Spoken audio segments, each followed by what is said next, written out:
새번역 사도신경으로 신앙 고백하겠습니다. 저는 전능하신 아버지 하나님 천지의 창조주를 믿습니다. 저는 그분의 유일하신 아들 우리 주 예수 그리스도를 믿습니다. 그분은 성령으로 잉태되어 동정녀 마리아에게서 나시고 본디오 빌라도에게 고난을 받아 십자가에 못 박혀 죽으시고 장사된 지 사흘 만에 죽은 자 가운데서 다시 살아나셨으며 하늘에 오르시어 전능하신 아버지 하나님 우편에 앉아 계시다가 거기로부터 살아있는 자와 죽은 자를 심판하러 오십니다. 저는 성령을 믿으며 거룩한 공교회와 성도의 교제와 죄를 용서받는 것과 몸의 부활과 영생을 믿습니다. 아멘. 거룩하신 하나님 아버지 감사합니다. 간밤에도 편히 쉬게 해주시고 새벽에 기도하는 자리에 불러주시니 감사합니다. 이 시간 저희들 마음 중심으로 주님을 경외하게 하여 주시옵소서. 예수님 이름으로 기도드리옵나이다. 아멘. 찬송가 382장입니다.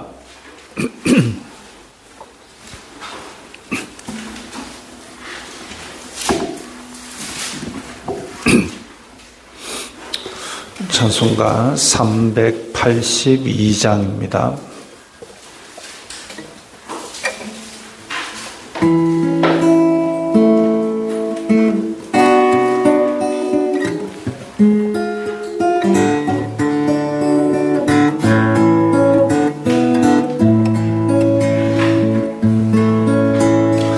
너 근심 걱정 말아라. 주 너를 지키리. 주 날개 밑에 거하라. 주 너를 지키리.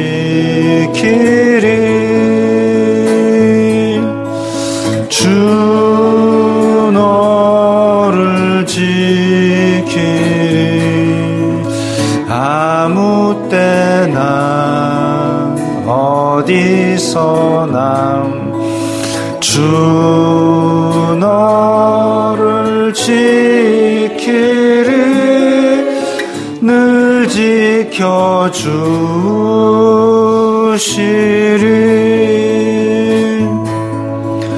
어려워 낙심될 때에 주 너를 지키리.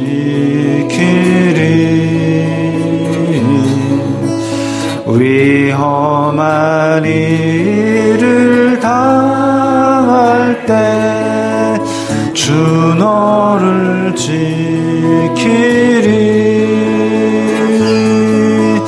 주 너를 지키리. 아무 때나 어디서나 주 너를 지키리. 늘 지켜주시리.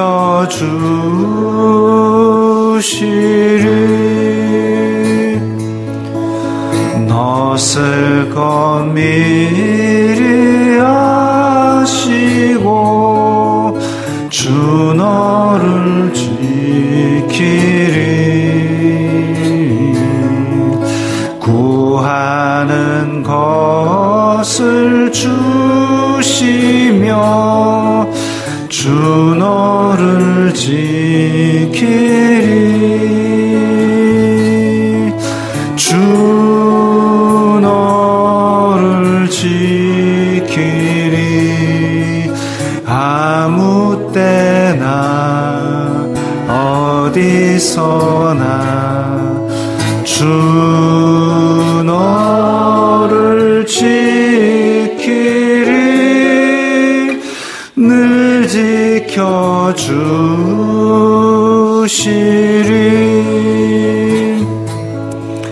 어려운 시험 당해도 주 너를 지키리.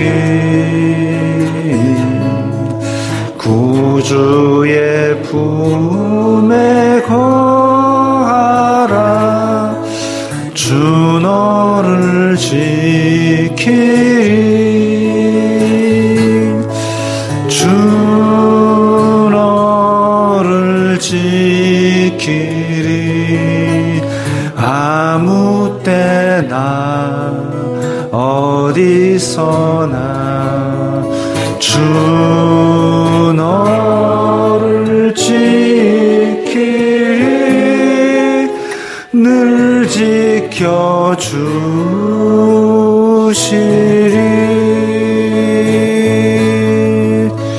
아멘.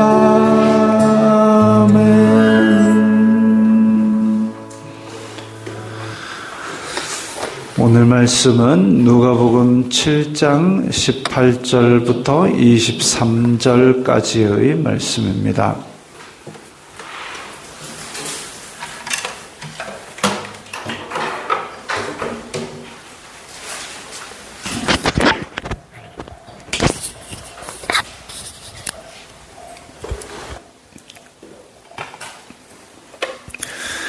누가복음 7장 18절부터 23절까지의 말씀 함께 읽겠습니다. 요한의 제자들이 이 모든 일을 그에게 알리니 요한이 그 제자 중 둘을 불러 주님께 보내어 이르되 오실 그이가 당신이오니까 우리가 다른 일을 기다리오리까 하라 하매 그들이 예수님께 나아가 이르되 세례 요한이 우리를 보내어 당신께 여쭈어 보라고 하기를 오실 그이가 당신이오니까 우리가 다른 일을 기다리오리까 하더이다 하니 마침 그때에 예수님께서 질병과 고통과 및 악귀에 들린 자를 많이 고치시며 또 많은 맹인을 보게 하신지라.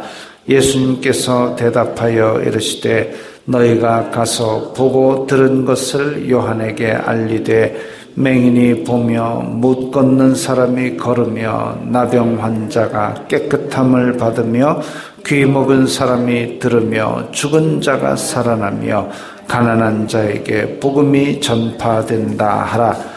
누구든지 나로 말미암아 실족하지 아니하는 자는 복이 있도다 하시니라. 아멘. 자, 세례 요한은 지금 감옥에 갇혀 있습니다.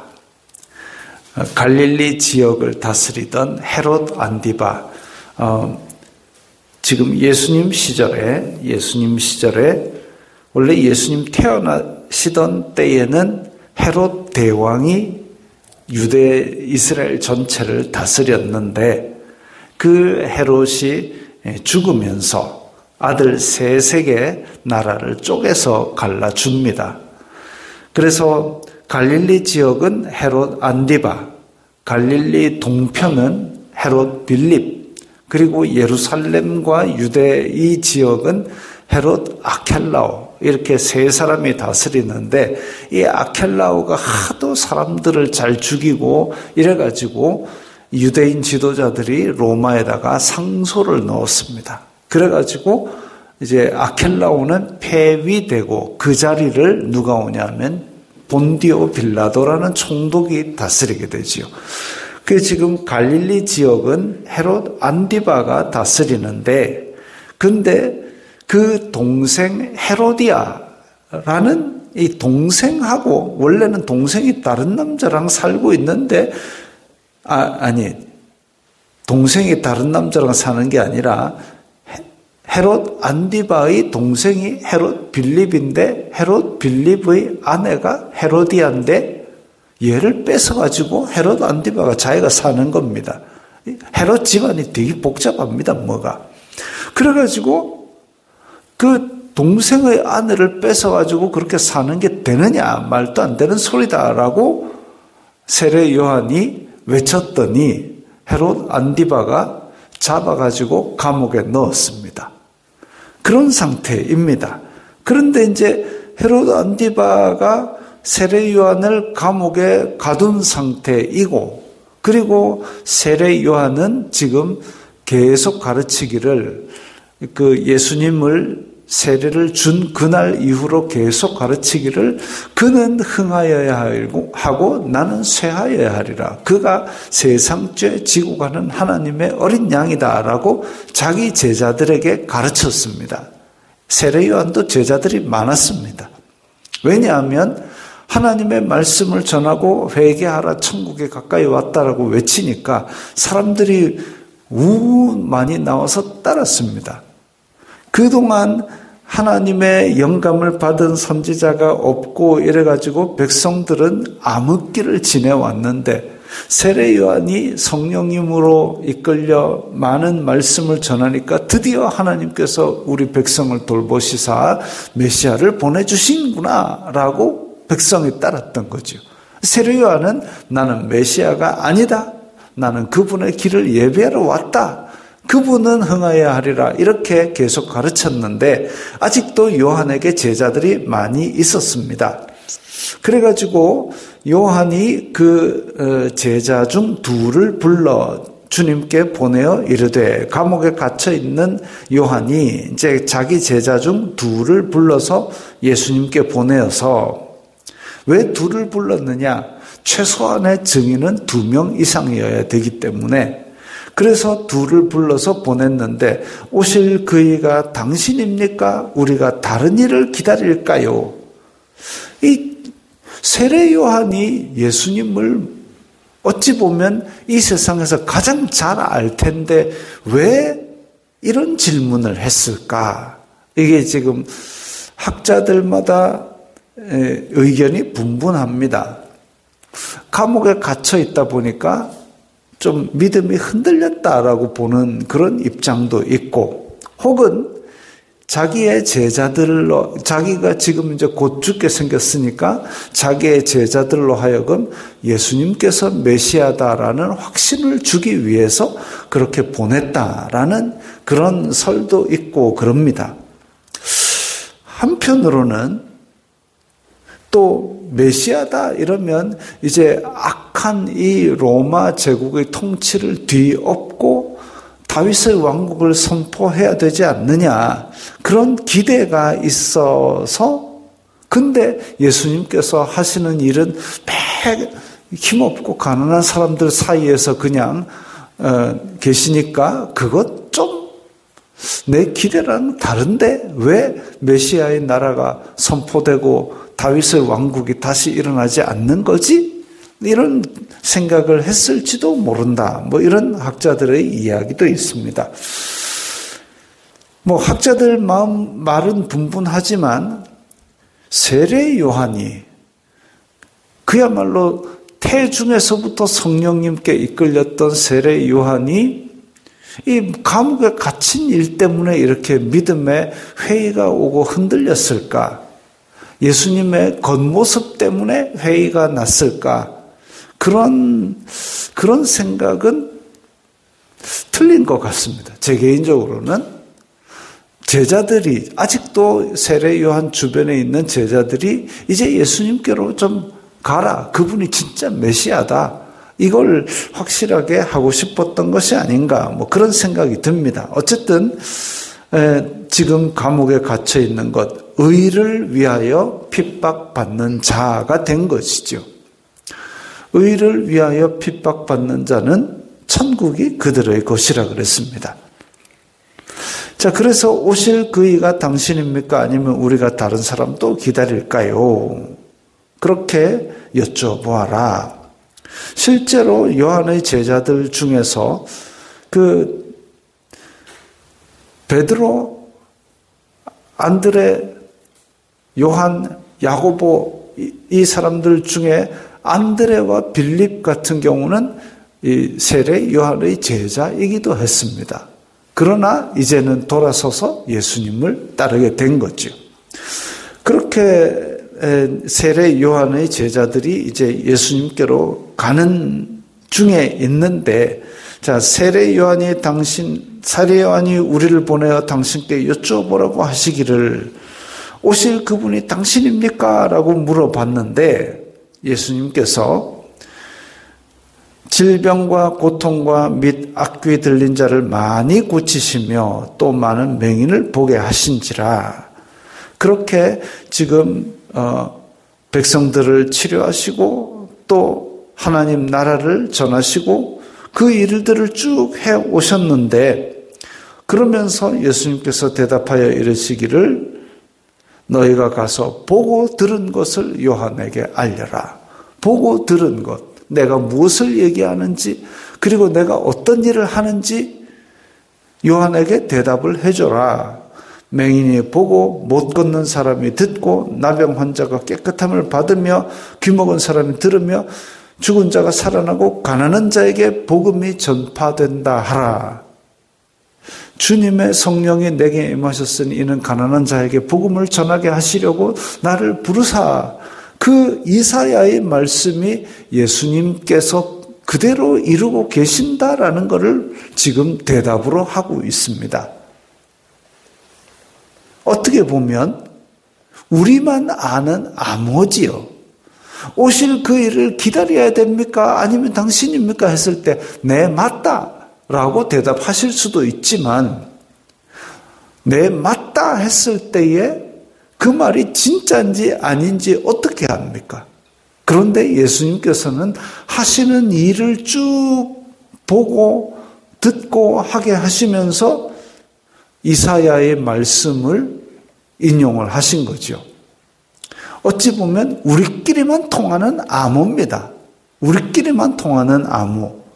이사야의 말씀을 알고 있고 그것이 메시아의 그 행동임을, 메시아를 기다리는 사람들은 다 알고 있습니다. 그런데 그런 일들을 실제로 내가 하고 있다. 메시아가 일어나서 로마를 뒤집는다라는 얘기는 성경에 없지만 이사야가 그분이 오시면 이렇게 이런 일들이 일어날 것이다라는 예언을 700년 전에 해놨는데, 그런데 이런 일들을 예수님께서 지금 하고 계시니까, 그리고 앞에서 6장 44절에 나무는 각각 그 열매로 아나니, 열매를 보아서 그들을 알리라고 말씀하셨는데 그 열매가 지금 이런 이사야의 말씀이 그대로 맺히고 있으니까, 그러면 우리끼리 통하는 암호가 된 거죠. 야, 이사야의 말씀이 이루어지네. 그분이 진짜 맞구나. 그거 아니고 예수님 우리가 딴 사람 기다려야 될 아니요, 아니다, 네, 맞다 라고 얘기하고 가서 네, 맞다고 전해라. 이렇게 얘기를 하면 그게 설득력이 없습니다. 왜냐하면 사람은 거짓말을 하기 때문에. 짐승은 거짓말을 못한다고 합니다. 말을 못하지요. 짐승은 거짓말을 못하는데 우리 요즘 AI, 인공지능도 거짓말을 한답니다. 아주 그럴듯하게 한답니다. 사람을 자꾸 닮아가고 있는 거죠. 사람은 정말 거짓말을 잘합니다. 근데 예수님께서 나다 안 하시고 이렇게 내 이루어지는 열매를 보고 나를 알아라라고 지금 판단을 맡기신 것이죠. 그러면서 누구든지 나로 말미암아 실족하지 아니하는 자는 복이 있도다. 이 실족이라는 말은 사탄이 쳐놓은 덫에 걸려 넘어져서 죄를 짓기까지 하는 게 실족입니다. 아담과 하와가 실족한 거지요. 뭐 실족 이러면 발을 잃어버린다는 건데 넘어져서 죄를 짓기까지 한 것이지요. 그래서 예수님께서 이렇게 너희들이 보고 들은 걸 요한에게 가서 말해라 라고 한 것까지는 어찌 보면 참 정도 없고 답도 없고 그냥 팩트만 던져 놓은 것 같지만, 나로 말미암아 실족하지 아니하는 자는 복이 있도다라고 위로하신 것으로 보입니다. 나로 말미암아 실족하지 아니하는 자는 복이 있도다. 실족하지 말고 끝까지 붙들라라는 위로와 격려의 말씀이죠. 한편으로는 이 로마를 뒤집어 엎거나 혹은 이렇게 가난하고 불쌍한 다윗의 왕좌에 쫙 앉아가지고 막 이렇게 하는 게 아닌 이런 모습을 보고 흔들리거나 실망하지 말아라. 내가 지금 이사야의 예언을 이루고 있다. 이걸 보여주시는 겁니다. 그러면서 끝까지 붙들라고 격려하시는 말씀이죠. 만약에 하나님의 말씀, 성경 말씀, 이사야의 말씀이 아무것도 아니라면 이건 위로가 될 수 없습니다. 그러나 요한은 성령님에 사로잡힌 사람이고 말씀이 붙든 사람이기 때문에 그 말씀으로 말미암아 위로를 받을 수 있지요. 말씀 따라 살다가 이렇게 박해까지 받게 되었는데 그 말씀이 이루어졌다. 이것만 가지고도 감옥에서 기뻐할 수 있었을 겁니다. 마치 바울이 얻어맞고 빌립보 감옥에 떨어졌을 때도 기도하고 찬송해서 옆방 사람들이 다 들을 수 있게 그랬던 것처럼, 아니 두들겨 맞아가지고 일어날 힘도 없고 지금 그런 상황 가운데서 뭔 노래가 나오겠습니까? 제정신이 아니죠. 그러나 노래를 합니다. 왜? 기쁘니까. 드디어 나에게도 하나님의 이름을 위하여 박해받을 기회를 주시는구나 하고 기뻐하는 겁니다. 그것처럼 요한도 지금 이 이사야의 말씀을 알고 있고 또한 나로 말미암아 실족하지 아니한 자는 복이 있다라고 하는 그 말씀 따라 사는 사람들에게는 말씀이 큰 위로가 되는 거죠. 세상이 줄 수 없는 위로, 세상이 줄 수 없는, 빼앗을 수 없는 기쁨을 주는 겁니다. 그렇게 해서 예수님께서는 요한을 격려하고 위로하셨습니다. 우리도 이 세상 속에 살면서 때로는 우리 생각과는 다르고 때로는 우리 기대와는 다르지만 그 가운데서도 말씀을 통해서 이 길이 바른 길이다. 내가 지금 맺고 있는 열매가 성경적으로 바른 열매라면 그로 인하여 실족하지 말고 기뻐하고 즐거워하라. 천국이 가까웠고 이전에 있던 선지자들, 믿음의 선배들이 이렇게 고통을 받았다라고 위로할 것입니다. 그 마음이 이제 우리는 세상에 줄 수도 없고 빼앗을 수도 없는 평안과 기쁨을 누리게 될 것입니다. 기도하겠습니다. 거룩하신 아버지 하나님 감사합니다. 저희들에게 이렇게 주님께서 말씀으로 위로하고 격려하시는 것이 저희들의 삶 가운데 누구도 빼앗을 수 없는 기쁨과 격려와 위로가 되게 하여 주시옵소서. 그로 말미암아 세상이 줄 수 없는 성령님께서 이끄시는 기쁨과 희락과 평안이 저희들에게 있게 하여 주시옵소서.